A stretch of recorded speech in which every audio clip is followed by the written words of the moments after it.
Hello, मैं doctor Umesh Singh, सहाचार्य, राजनीति विज्ञान विभाग, राजकीय महाविद्यालय बाड़मेर। मैं आज बीए पार्ट फर्स्ट पेपर का एक टॉपिक है जिसमें राजनीतिक समाजीकरण की बात कही गई है। सबसे पहले मैं विद्यार्थियों को ये बताना चाहूँगा कि केवल आप परिभाषाओं में ना पढ़ें। जितनी परिभाषाओं में आप उलझेंगे उसको आप समझ नहीं पाएंगे। तो सबसे पहले जो भी आपके सामने फर्स्ट ईयर लेवल पे प्रथम वर्ष का जो भी आपका कोर्स है उसके अंदर जो शब्द आ रहे हैं उन शब्दों को आप समझें, और जब उस किसी टॉपिक का मूल मंत्र समझ लेते हैं तब उस पूरे टॉपिक को आपको समझने में सुविधा रहती है। जैसे कि अभी राजनीतिक समाजीकरण, अब है दिख तो रहा है तो ऐसा कुछ भी नहीं है इसमें। आपको ये भी लग रहा होगा कि भाई सामान्य जो चीज़ें देख रहे हैं मूलतः राजनीति हमारे इर्द गिर्द ही घूमती है, लेकिन सिद्धांतों के अंदर जब हम जाते हैं तो इनके कई अलग अलग आयाम होते हैं जो व्यावहारिकता से काफ़ी भिन्न भी हो सकते हैं। इसलिए ये जो शब्द है राजनीतिक समाजीकरण, इसको आप साधारण भाषा में यदि समझें तो आपको बड़ी सुविधा होगी। समाज से सभी परिचित है कि समाज क्या होता है, और जब मनुष्य पैदा होता है, बच्चा होता है, तो वो बच्चा निश्चित रूप से एक परिवार का एक हिस्सा होता है, और परिवार के हिस्से के बाद फिर जब वो बड़ा हो जाता है तो वो फिर एक समाज का हिस्सा बन जाता है, और जब समाज का हिस्सा बनता है तो वो समाज की समस्त सकारात्मक गतिविधियों में शामिल हो जाता है। तब उसका हम कह सकते हैं कि तब उसका सामाजिकरण हो चुका है। तो सामाजिकरण जब होता है तब चूँकि समाजों की स्थितियां हैं, भिन्न भिन्न समाज हैं, तो ऐसी स्थितियों में जब राजनीतिक समाजीकरण की बात आएगी, और राजनीति जो अपने आप में है वो एक उस राष्ट्र के लोगों का उसके प्रति कोई मांग है, विश्वास है, उनकी जो सत्ता की या राजनीति की जो प्रवृत्तियां हैं उनके प्रति आदर भाव है, ये सारा एक सिस्टम बन जाता है। राजनीति, समाज और फिर समाजीकरण, फिर राजनीतिक समाजीकरण, जिसके अंदर समाज की मांग भी होती है और समाज जो मांग करता है उसको वो राजनीति उसके ऊपर खरी उतरती है।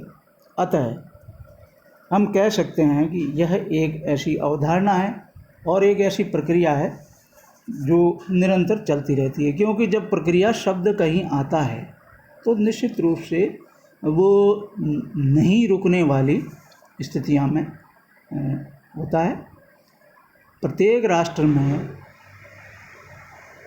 हर तरह की व्यवस्थाएं पाई जाती है। उन व्यवस्थाओं में वहाँ के जो लोगों का समाजीकरण होता है, उनकी एक अपनी खोज होती है कि भाई प्रत्येक समाज की एक अपेक्षा होती है राजनीति से कि हमारे समाज के लिए इस तरह की चीज़ें होंगी। ये राजनीतिक विकास में भी होता है, राजनीतिक संस्कृति में भी होता है, लेकिन जब प्रक्रिया के रूप में शुरू हो जाता है समाजीकरण, तब जाकर के ये एक नियामक तत्व बन जाता है। और नियामक तत्व किसका बनता है? हमारी जो संस्कृति है, पूर्व में मैंने बताया कि राजनीतिक संस्कृति क्या होती है, तो उस संस्कृति का भी वो एक नियामक तंत्र बन जाता है। कौन समाज? सीधे अर्थों में ये कहें कि समाज में, समाज के द्वारा जो मांग की जाती है, सारे लोग इकट्ठे होकर के जो अपेक्षाएं रखते हैं राजनीति से, और राजनीति उन अपेक्षाओं के ऊपर खरी उतरती है और समाजीकरण और समाज का वो विश्वास हासिल करती है, तब जा कर के हमारा वो राजनीतिक सामाजिकरण कहलाता है। और ये लगभग राजनीतिक संस्कृति में और राजनीतिक सामाजिकरण में ये एक पीढ़ी से दूसरी पीढ़ी के लिए ये मूल्य जो होते हैं, हमारे सामाजिक मूल्य जो होते हैं, राजनीतिक मूल्य होते हैं, वो आगे से आगे पीढ़ी दर पीढ़ी हस्तांतरित होते जाते हैं। सरकारें भी उनका पालन करती है और समाज भी उनको एक सौहार्दपूर्ण में उसको स्वीकार करता है, तब जा कर के राजनीतिक सामाजिकरण की स्थापना होती है। अब सामाजिकरण के साधन कई प्रकार के हो सकते हैं, जैसे परिवार है। हम सीधे सीधे अर्थों में कह सकते हैं कि जब बच्चा पैदा होता है तो वो सीखेगा कहाँ से? जो भी कुछ सीखेगा, जो भी कुछ देखेगा, वो अपने समाज से देखेगा, अपने घर से वो सीख लेता है। और जब वो सीख उसकी परिपक्वता में बदल जाती है, तब वो सामाजिकरण का हिस्सा हो जाता है। दूसरा साधन जो है स्कूल और अन्य शिक्षण संस्थाएं। अब दूसरे साधन में हम कह सकते हैं स्कूल और शिक्षण संस्थाओं के तहत, जहाँ पर देखा जाता है कि स्कूलों के अंदर जो राष्ट्र है, उन राष्ट्रों का कोई राष्ट्रगान है, राष्ट्रीय झंडा है, या वहाँ का कोई संविधान है, उन संविधान के बारे में हमारे बच्चों को पढ़ाया जाता है। और जो नहीं पढ़ाते हैं वो फिर एक विरोध की श्रेणी में आते हैं। तो वहाँ से भी हमारे बच्चे मजबूत बनते हैं और उसका निश्चित रूप से सामाजिकरण होता है। फिर अनौपचारिक समूह, अब जिसमें हम एनजीओ वगैरह को ले सकते हैं। ये एनजीओ भी राष्ट्रीय कार्यों में संलग्न होकर के विभिन्न प्रकार के